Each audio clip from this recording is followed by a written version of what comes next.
Clodoaldo Guerra Filho. Meus amigos, muito boa tarde. Estamos começando mais um Paredão do Guerrinha aqui pela Rádio Gaúcha. Porque agora eu vou conversar com um cara que eu gosto muito dele, mas muito mesmo, de verdade. Meu parceiro, meu amigo, e que tem histórias que não acabam mais. Meu amigo Davi Coimbra, que prazer, rapaz, te receber aqui no Paredão. Que honra minha, Guerrinha, que honra. Finalmente estou chegando ao Paredão. Davi, muita gente deve estar querendo saber por que tu não virou um engenheiro, um médico, um jogador de futebol e acabou optando pelo jornalismo. Sabe que eu sempre gostei de escrever, né? A minha vida toda, assim, desde pequeno, eu digo que eu gostava de escrever antes de saber escrever, porque eu gostava de ler e assim, gostava de ouvir histórias, né? Não sabia ler, mas eu ouvia aquelas histórias, meu avô me contava, minha mãe me contava, e eu tinha um fascínio por aquilo, né? E aí depois, lendo livros e tal, e entrando nesse mundo, assim, eu sempre pensei assim, não, eu quero viver minha vida disso, eu quero viver escrevendo.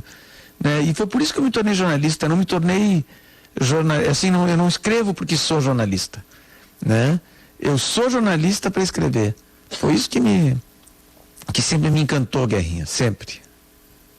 E nessa viagem toda, aonde é que tudo começou? Olha, começou exatamente por isso, assim, sabe, por eu me encantar com as histórias que meu avô me contava, que a minha mãe me contava, mas meu avô era um grande contador de histórias, ele era sapateiro, né? E aí eu peguei esse gosto pela leitura.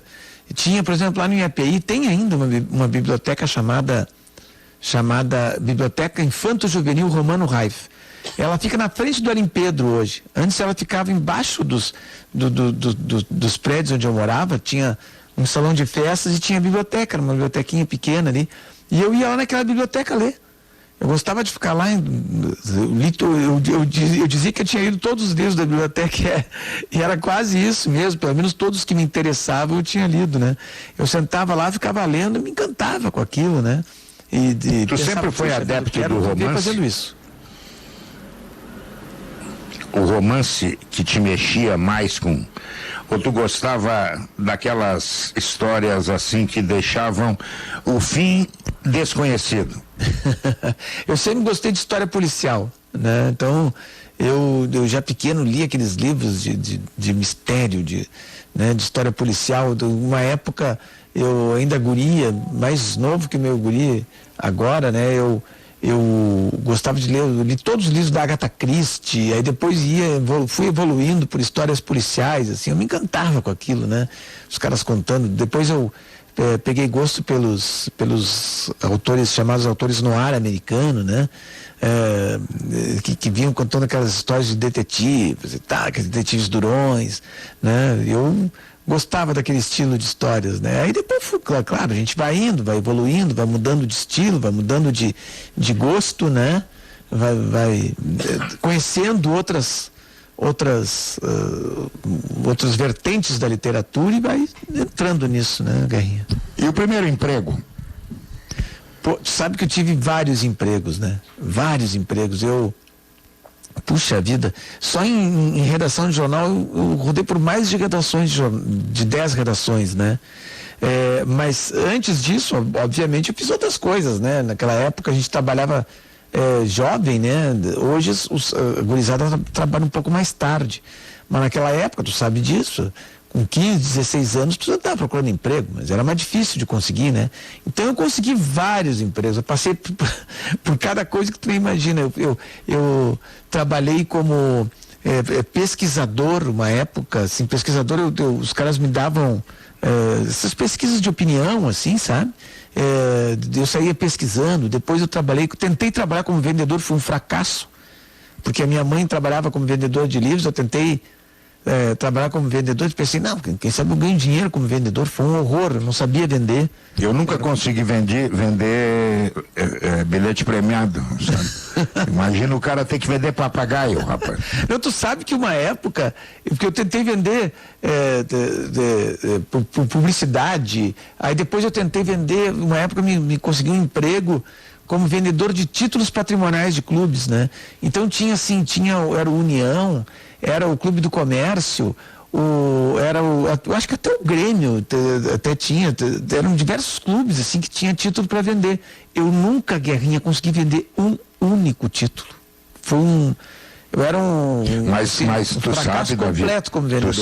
Tu sabe que vendedor precisa ter uma habilidade em comum, né? Nossa. Tu tem que convencer o cara que aquilo é bom. Nossa, não, tu sabe que a minha mãe era vendedora de livros, né? E isso é outra coisa que me fez, assim, gostar muito de livros. Eu tenho as enciclopédias que ela vendia ainda, né, hoje, né? Então ela vendia aquelas enciclopédias da Abril Cultural. E eu conto nesse livro que eu escrevi, Hoje Eu Venci o Câncer, né? Eu conto uma história que a minha mãe, a gente era pequeno tal, e ela tinha se separado, aí ela era professora, deixou de ser professora, começou a ser vendedora. E nesse trabalho de vendedora, tinha de tempos em tempos eles faziam sorteios assim de prêmios grandes para os vendedores que mais se destacavam, né? Os vendedores tinham que alcançar um número de pontos, né? Por exemplo, assim, tu vendia uma enciclopédia individual, né? PPR individual. Isso, era assim, tu vendia uma enciclopédia a conhecer, tu ganhava 3 pontos, tu vendia uma enciclopédia Abril, tu ganhava 2 pontos, cada uma correspondia a alguns pontos. E o vendedor tinha que alcançar um determinado número de pontos para entrar no concurso, né? E esse concurso que a minha mãe queria entrar era um carro, né? Era um carro, era um Passat, não lembro se era um Passat ou um Corcel, que era o prêmio, o grande prêmio. A gente não tinha carro, evidentemente, né? E a minha mãe disse assim, não, Davi, eu vou entrar nesse concurso e vou ganhar.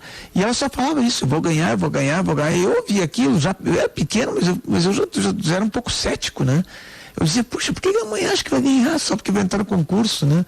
E ela foi tentando e faltava um ponto para ela entrar no concurso. Um ponto, ela tinha que entregar aquele ponto na segunda e nós estávamos no domingo. E ela disse assim, não, nós vamos lá no Parque Minuano, onde a gente morava antes, lá na Zona Norte, e eu vou falar com a diretora da escola, a dona Eunice, que eu tinha medo da dona Eunice, era uma diretora meio braba e tal, da escola, que é a Costinha, presidente diretor da Costa Silva, e ela vai me comprar a coleção. E ela foi para nós, eu me lembro, a gente foi de ônibus, domingo de noite. Ela entrou na casa da dona Eunice e disse assim, olha, eu estou aqui para vender uma coleção para a senhora, porque é uma coleção boa, eu sei que é boa, mas também para me ajudar, porque eu tenho que estar no concurso e eu quero ganhar um carro no concurso, assim. E a dona Eunice se comoveu e comprou a coleção dela. No outro dia, ela ficou toda faceira, e eu pena da minha mãe, disse, puxa, minha mãe está tão faceira achando que vai ganhar um carro, por que ela vai ganhar um carro? Né? E voltamos, eu pensando naquilo e tal.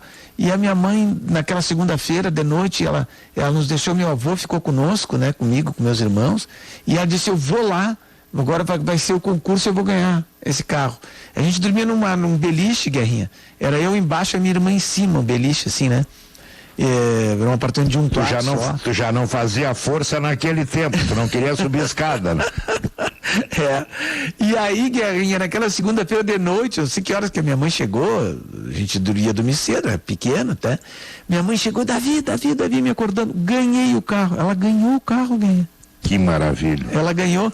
Aí, claro que ela nem pegou o carro, já vendeu o carro, mas foi uma maravilha porque conseguiu dar entrada de um apartamento que nós finalmente conseguimos comprar, um apartamento lá no IAPI, na Avenida Plínio Brasil Milano, 2165. Era o número da porta do edifício. Davi, a viagem jornalística te fez viver em vários lugares, né? Tu começou aqui, depois tu foi para Santa Catarina. Isso. Tu andou em vários lugares. Lá no início, teve que comer o pão que o diabo amassou, não teve? Ah, sim. Santa Catarina, por exemplo, que eu eu já era jornalista aqui e tal, mas estava difícil de conseguir emprego em redação. A Calda Júnior, te lembra? Fechou a Calda Júnior em 84 e a Calda Júnior era grande empresa de comunicação na época. Tu trabalhava lá, né, Guerrinha? Trabalhei, saí em 83, Tilano. Eu me lembro que o Emanuel Matos, né, falava muito de ti e tal, sempre falava de ti, não, tem um cara que eu gosto demais, que é o Guerrinha e tal, papá, era aquela coisa. E a Calda Júnior fechou e não tinha vaga nas redações. Aí a RBS foi abrir o Diário Catarinense, em Santa Catarina, né? Em 1985 eu fiz uma prova lá, umas provas e tal, passei nas provas e fui para Santa Catarina. E aí nós alugamos um apartamento, eu e mais dois colegas ali, né? E era o seguinte, Guerrinha, eu dormia num colchonete, tá? Era um colchonete, porque não tinha cama, evidentemente, e botava minhas roupas, assim, tudo empilhadinho no canto, assim, em cima do carpete, né? E assim ia tocando, né? Eu tinha ali um radinho de pilha e um gravadorzinho daqueles pequenos que a gente usava antes para entrevistar as pessoas, com 3 fitas, uma dos Beatles, uma do Belchior e uma do João Bosco, que eram as fitas que eu ouvia naquele gravadorzinho. Mas era um desafio profissional ou um desafio por grana? Quando eu fui para lá? Isso. Era profissional, eu queria trabalhar como repórter, né? Queria trabalhar e dei sorte, porque em 85 o diário estava sendo feito, 86 foi lançado, e em 86, Guerrinha, o Criciúma Esporte Clube ganhou seu primeiro título catarinense. E eu era o cara que cobria o Criciúma, né? Eu era o setorista do Criciúma. Então eu acabei dando sorte, minhas matérias ganhavam destaque, me destaquei no jornal, né?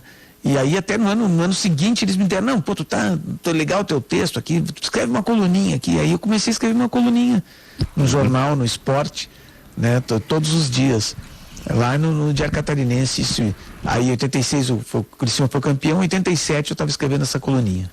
E o que tu não fez ainda na RBS?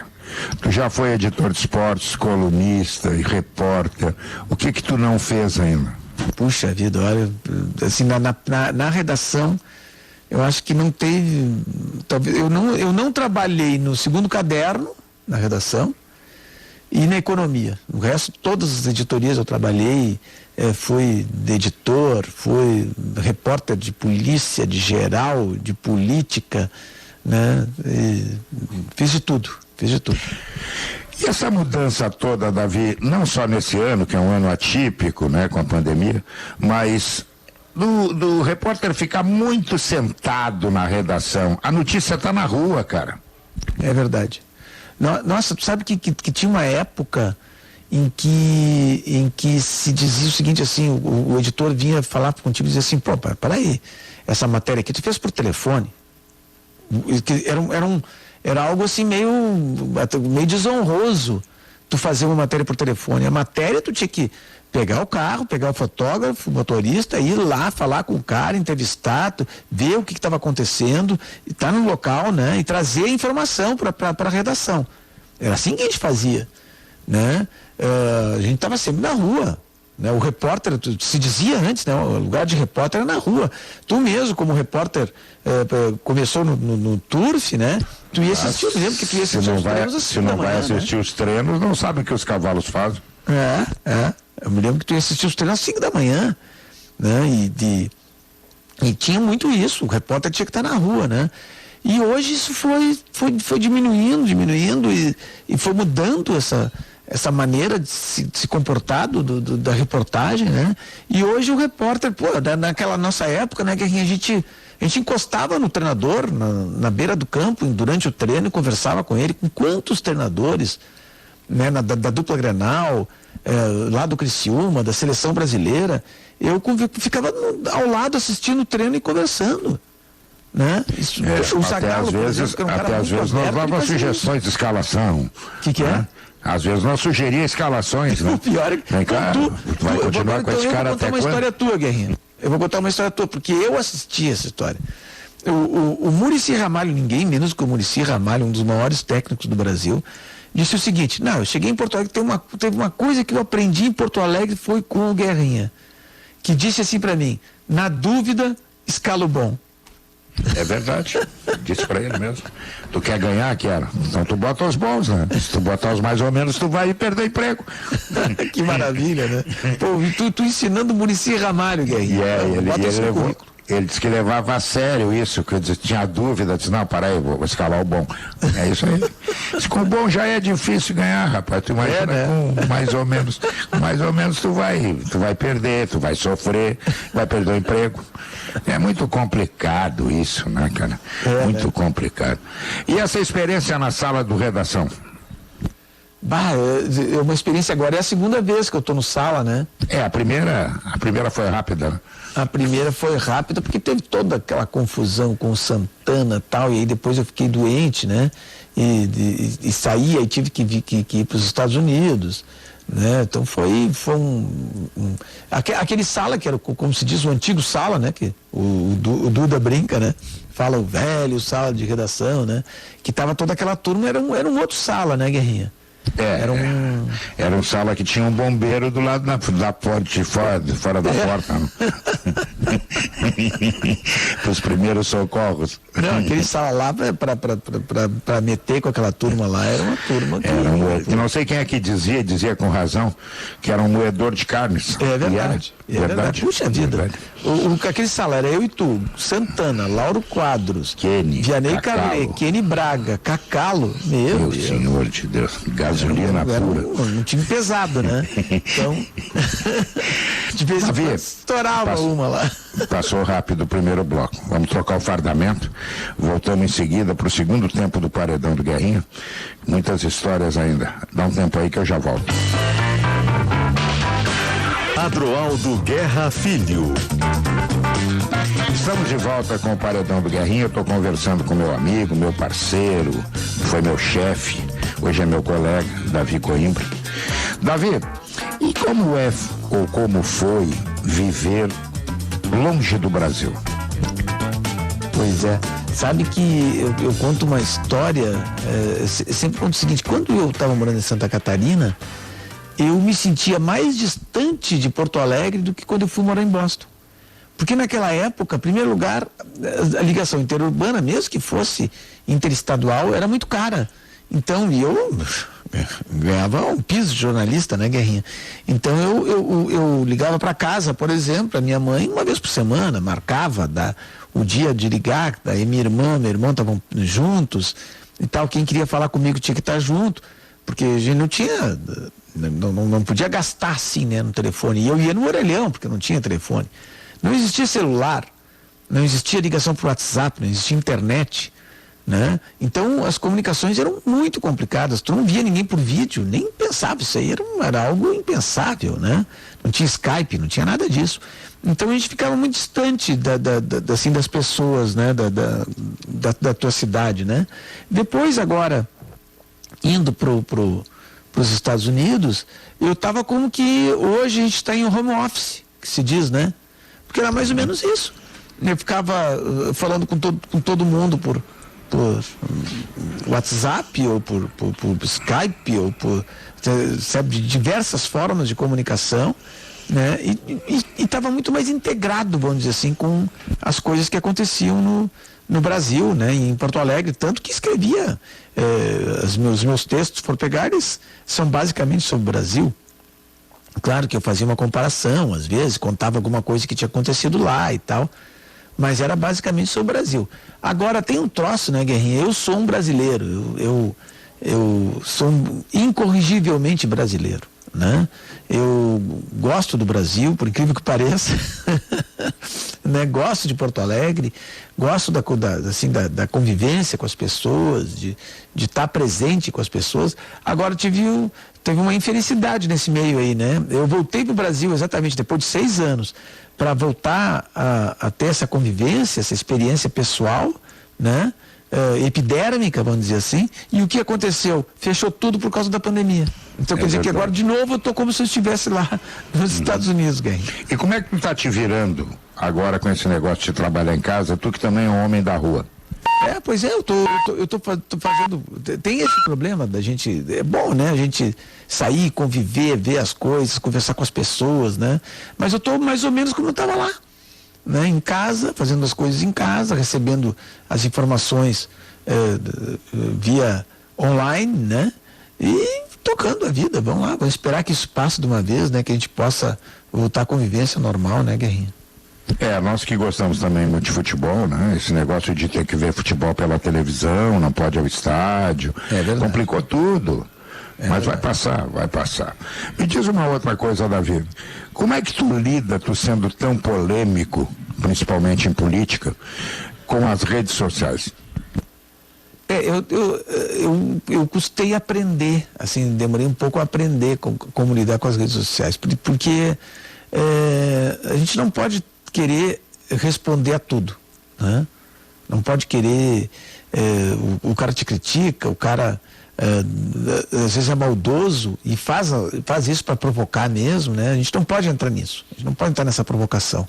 Então, muitas vezes, por exemplo, quando eu vejo que tem má intenção, ou uma pessoa que não gosta de mim e quer fazer aquilo para me atacar, para me ferir de alguma forma, eu nem dou bola, nem leio, não vou adiante, né? Eu presto atenção na crítica que eu vejo que tem um fundamento, aquela crítica inteligente com a qual eu posso crescer. Não, o cara está dizendo que eu estou errado nisso aqui, eu vou ver por que eu estou errado, né? Então, isso que me move mais, né? O público, quando o público tem interesse, assim, né? Em fazer com que a coisa seja positiva, né? O negativo eu descarto total, eu simplesmente não dou bola para essa a massa que tem, assim, que quer prejudicar a gente. Porque a gente está muito exposto, né, Guerrinha? A gente está muito exposto. Muitas pessoas querem ver o fracasso, por exemplo, de quem tem alguma projeção na mídia, trabalha na RBS, sabe, que tem algum destaque. O que as pessoas mais querem é isso, né? Muitas, não todas, evidentemente, ao contrário, é uma minoria, mas é uma minoria que existe, de pessoas que querem ver que tu fracasse, ou que tu diga uma besteira, ou que tu diga alguma coisa que elas façam um movimento para protestar contra ti, né? Pedir tua demissão, pedir tua cabeça, essas coisas. Então a gente tem que se cuidar, né? O mundo ficou muito chato, né? As pessoas hoje têm que tomar cuidado em tudo, né? No que falam. Às vezes falam uma brincadeira e aí os caras levam a sério, pegam o que interessa, tiram ali, e aí os outros não estão atentos e seguem a cartilha, né? Não, exatamente. Eu digo muitas vezes o seguinte, assim, as pessoas estão atentas a brincadeiras, a qualquer coisa que tu diga. Eu digo assim, às vezes uma brincadeira é só uma brincadeira. Às vezes uma piada é só uma piada. Ela não tem nada além disso, sabe? Não tem uma malícia, não tem uma maldade. Essa coisa, por exemplo, que hoje existe uma vigilância muito forte, até entendo, acho que realmente a gente tem que combater e ser contrário a qualquer tipo de discriminação e de preconceito. A gente tem que ser contrário, tem que ser inimigo dessas coisas mesmo, tudo bem. Mas assim, essa vigilância das pessoas, às vezes faz com que uma pessoa que não é preconceituosa, que não está discriminando ninguém, e que é uma pessoa até de bom coração, que tem boas intenções, essa pessoa às vezes fique rotulada por uma bobagem que disse, por uma brincadeira, e não é assim que tem que ser. A gente tem que entender assim, poxa, o fulano ali é uma boa pessoa, tem um bom coração, não é preconceituoso, não discrimina ninguém, sabe? Isso que ele diz foi só uma brincadeira, foi só uma infelicidade. Tem que ter essa compreensão, né? Porque senão fica difícil de conviver. Senão qualquer coisa que tu fale pode ser interpretada de uma forma como se tu fosse um monstro, né? E não é assim. As pessoas têm que ter um espaço para poder às vezes dizer uma besteira também, né? A rede social tá chata. E o futebol tá chato? Ah, sem dúvida. O futebol, ele era o nosso futebol, né? Sobretudo o futebol brasileiro, ele era um futebol mais vistoso, mais alegre, né? Ele tinha jogadores mais importantes. A gente, puxa vida, nos anos 70, a gente pega o time do Inter dos anos 70, é melhor do que a seleção brasileira de hoje. A seleção de 70 tinha tanta qualidade que o Zagallo acabou botando um volante na zaga, um armador de ponta esquerda, quer dizer, tinha que encaixar os caras. Não, e o seguinte, isso é a seleção de 70, que era o supra-sumo do futebol, né? Mas eu tô dizendo, pega o time do Inter de 70, dos 75, 76. Puxa, aquele time do Inter, imagina, Manga, para mim o melhor goleiro que eu vi jogar assim no campo, no estádio, foi o Manga. Tu tinha Figueiredo e Marinho na zaga, Caçapava, Falcão e Carpejani no meio campo, o reserva eram Batista e Jair, que não era pouca coisa, Valdomiro e Lula nas extremas, mais o Dario ou o Flávio de centroavante, e os laterais, que eram, digamos assim, entre aspas, os mais fracos, porque não eram fracos, eram baita jogadores, Cláudio e Vacaria. Nossa, esse time é seleção brasileira hoje, Guerrinha. Pode botar a camisa amarela e mandar jogar. Os caras eram arrojados, além de tudo, né? Nossa. Hoje não tem mais drible, Davi. Né? O jogador dribla, o marcador olha pra ele e diz: que é isso, rapaz? Tá faltando com respeito, eu vou te quebrar a perna. Eles acham desrespeito. Imagina como é que viveria o Garrincha no futebol de hoje. Pois tem cabimento, né? Talvez por isso, uma vez eu perguntei para o Luxemburgo, digo, Luxemburgo, por que a seleção não está conseguindo ganhar? Diz ele, Guerrinha, a seleção tem a maioria esmagadora de jogadores da Europa. Eles são acostumados com o futebol na Europa. Domina, toca, terminou o drible, terminou o arrojo. E aí aquilo que nós fazíamos a diferença, hoje não fizemos mais. É verdade. Não, o jogador brasileiro, quando ele era formado, na divisão de base ali, né? O técnico procurava o habilidoso, né? Ele era olhado para o cara que era habilidoso, o cara que tinha intimidade com a bola, né? Hoje não, hoje é o cara que corre, que compõe, que joga sem a bola. Olha esse negócio, o cara vai jogar sem a bola, tudo bem, o cara vai jogar sem a bola. Agora, não pode ser essa prioridade número 1 do técnico, né? A prioridade número 1 tem que ser o cara que joga. Hoje o carteiro daqui a pouco vai ser convocado para a seleção. Né? Tem fôlego. A gente vê hoje, vou pegar 2 exemplos, do Grêmio e no Inter, 2 jogadores que quando entram, mudam o time, no Grêmio e no Inter. O D'Alessandro, quando entra, tu vê que ele está muito acima dos outros. A capacidade técnica dele é muito superior à dos outros, né? E esse Jean-Pierre do Grêmio, que é um jogador que a gente vê que ele entrou, nos últimos jogos, ele entra e muda o time. Por quê? Porque tem técnica, né? Esses dias eu estava conversando com um amigo meu, ele me disse 2 coisas importantes. Guerrinha, quem tem que correr é a bola. E eu vou te explicar por quê. A bola não sua e a bola não cansa. E é verdade. É bem isso aí. Hoje quem corre é o jogador, cara. Tá tudo na contramão. Eles dão prioridade pro cara que o técnico manda ali, tu vai lá e dá uma cabeçada no poste. É isso que ele quer. Ele quer o cara que obedeça assim, assim sem nem questionar. Quando às vezes o jogador técnico, o jogador que tem habilidade, que sabe o que fazer, ele dentro de campo, ele tá vendo alguma coisa que o técnico não tá vendo, né? Pois é, e o grande time brasileiro é o Flamengo ainda? Hoje o Flamengo está começando a dar sinais de que defensivamente pode não se manter no topo. Ele tem problemas defensivos, eu acho que também o Rodrigo Caio, aquele não está jogando, né? Tem alguma deficiência, mas ele está muito acima dos outros, né? Se o técnico corrigir esses pequenos defeitos aí, ele vai voltar a fazer aquilo que ele fez no ano passado. O que dá para esperar da dupla Grenal na Copa do Brasil? Tu acha que dá para beliscar porque o mata-mata permite? A dupla Grenal, eu acho que sim. Os dois têm seus méritos, tem muita coisa a ser corrigida em ambos, né? Grêmio Internacional. Mas o mata-mata tem essa possibilidade, né? Pega um Flamengo, aí vai lá, empata o jogo e faz um crime, sabe? Ganha de 1-0 e leva. Pronto, está classificado. Né? Acho que o tem Atlético chance. Paranaense fez isso ano passado, lembra? Exatamente. Ganhou nos pênaltis, né? Isso. O mata-mata te possibilita isso. A competição de pontos corridos, que é a regularidade, já é bem mais complicada. O Inter vai ter agora, eu vi, tô ouvindo tua abertura, né? Tô falando do segundo turno, que é mais duro, realmente é mais duro, porque os times estão mais concentrados, já sabem que cada um vai ganhar, né, no campeonato, até onde pode ir no campeonato. Agora o Inter no segundo turno vai ter um grande desafio, né? Vai ter um grande desafio, porque os adversários todos já estão olhando para o Inter com outro olhar, né? Opa, esse time aqui está em primeiro lugar, tá nas cabeças, né?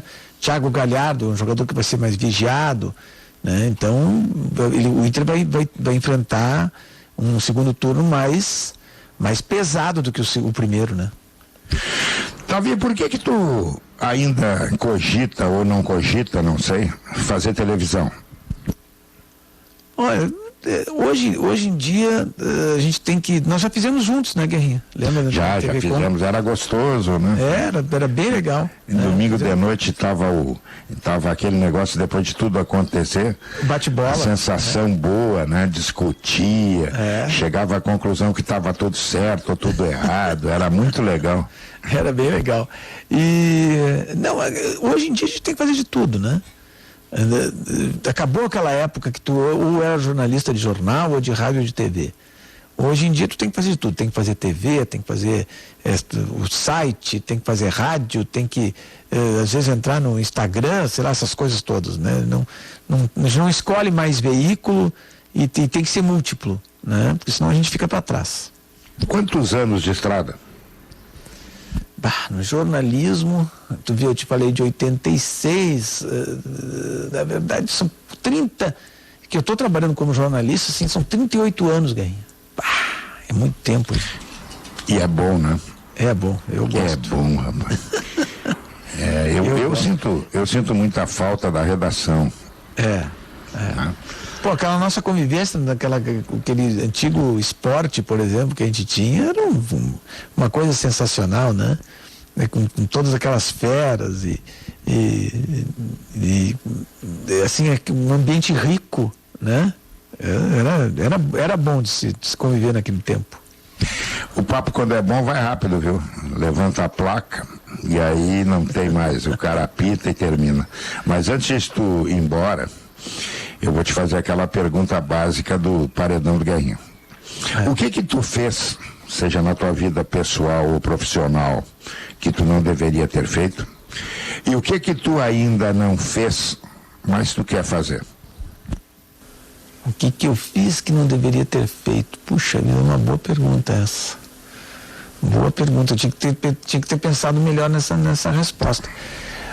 Olha, eu gostaria talvez vender títulos, né? Vender título patrimonial, tá aí, ó.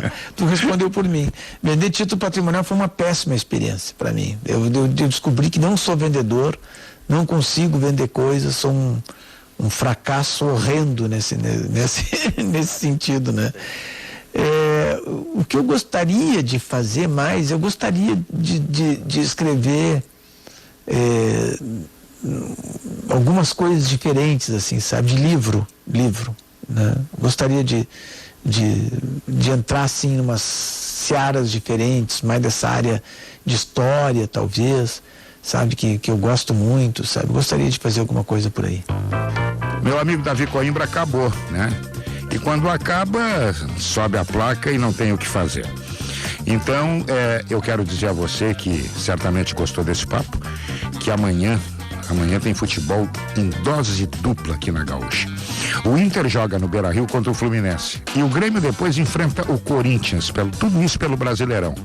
Olha, 2 jogos que a Gaúcha vai contar tudo e que interessam muito ao torcedor gaúcho. O Paredão volta sábado que vem. Tchau.